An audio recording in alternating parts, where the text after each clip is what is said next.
ప్రగతి ఈరోజు తన మనవడు సుహాస్ అడిగిన ప్రశ్న గురించి ఆలోచిస్తుంది. నాయనమ్మ, నీకు సూర్యోదయం ఇష్టమా, చంద్రోదయం ఇష్టమా అని. సూర్యోదయం అంటేనే ఇష్టమా అని చెప్పింది. సూర్యుడు ఉదయించకపోతే మానవులకు మనుగడే ఉండదు. ప్రతి జీవి సూర్యుని కోసం ఎదురు చూస్తుంది. జీవుల మనుగడ, ప్రకృతి మనుగడ ఉండదు అనిపిస్తుంది అని ఆలోచిస్తుంటే అదే విషయం మనవడితో మరుసటి రోజు చెప్పింది. సూర్యుడు తిరుగుతున్న విధానం బట్టి టైం కూడా ఏర్పడుతుంది. సూర్యునితో ఇంత అవసరం ఉందని అందరికీ తెలుసు. అలాంటి సూర్యుడిని ప్రత్యక్ష దైవం అనుకోవడం తప్పే లేదు అనిపిస్తుంది.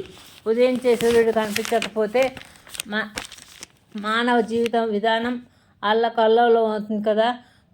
పక్షాదులు, చెట్లు, చేమలు ఒకటేమిటి, అందరి దినచర్యలు ముందుకు సాగవు.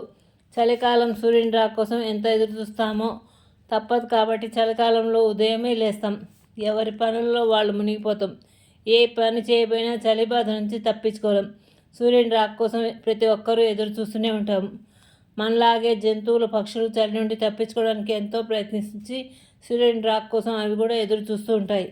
సూర్యునితో మన అనుబంధం విడదీయరానిది అంటూ ప్రగతి సుహాస్తో చెప్తూ ఉంటే వాళ్ళ తాతయ్య సుహాస్ దగ్గరికి వచ్చి, ఒకసారి నాతో రారా, నీకు ఉదయం తెల్లవారుజామున మన పల్లె అందాలు చూపిస్తా అంటూ మనవాడిని మరుసటి రోజు ఉదయాన్నే లేపి సైకిల్ మీద ఎక్కించుకుని పొలం వైపు వెళ్తుంటే సుహాస్ కంటికి ఇంకా విడిపోని చీకట్లు, పొగమంచుతో కూడిన బయటి వాతావరణంలోనే ఇండ్లలో ఉన్న మగవారు ఉదయమే చలి గిలి అంటూ ముసుగుతండక హడావడిగా పొలాలకు వెళ్ళేవారు. పాలు తీసుకుని వెళ్ళి అమ్మేవారు.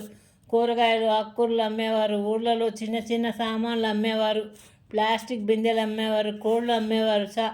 చేపలు అమ్మేవారు. ఒకరేంటి, రకరకాల వాళ్ళ జీవనోపాధికి సంబంధించినవి తీసుకుని అంత ఉదయమే బయలుదేరి వెళ్ళిపోతున్నారు అమ్మడానికి. కోళ్ళు, మేకలు, ఆవులు, గేదెలు అన్నీ ఒక్కొక్కటిగా బయటకు వచ్చేస్తున్నాయి. పొలాల దగ్గర పొలంలో వేసిన పంటలు ఆనందంగా చల్లగాలకు తలలు ఊపుతూ కనిపించాయి. నీటి ప్రవాహం మీద తేలుతూ కొన్ని పక్షులు ఆహారానికి తిరగాడుతున్నాయి. నీటి ప్రవాహం ఎలాంటి బురద లేకుండా స్వచ్ఛంగా కనిపిస్తున్నాయి. నీళ్లు, చెట్లు ఊగుతూ కనిపిస్తున్నాయి. తాతయ్య ఉండి, ఎలా ఉందిరా ఉదయపు పల్లెటూరు అనగానే, అప్పుడే ఉదయిస్తున్న సూర్యుని వల్ల ఇన్ని జీవజాతులు ఆనందంగా జీవిస్తున్నాయి. సూర్యుడు ఉదయించకుండా ఉంటే అంతా చీకటిగా ఉంటుందనుకుంటూ, అద్భుతంగా ఉంది తాతయ్య, అందుకే కనిపించే సూర్యుడిని ప్రత్యక్ష దైవం అనేది అనగానే అవునన్నారు తాతయ్య. గుడ్ నైట్ పిల్లలు. నా కథలు నచ్చినట్టు లైక్ చేయండి, షేర్ చేయండి, సబ్స్క్రైబ్ చేయండి. గంట సింబల్ నొక్కండి, నా కథలు నోటిఫికేషన్గా వస్తాయి.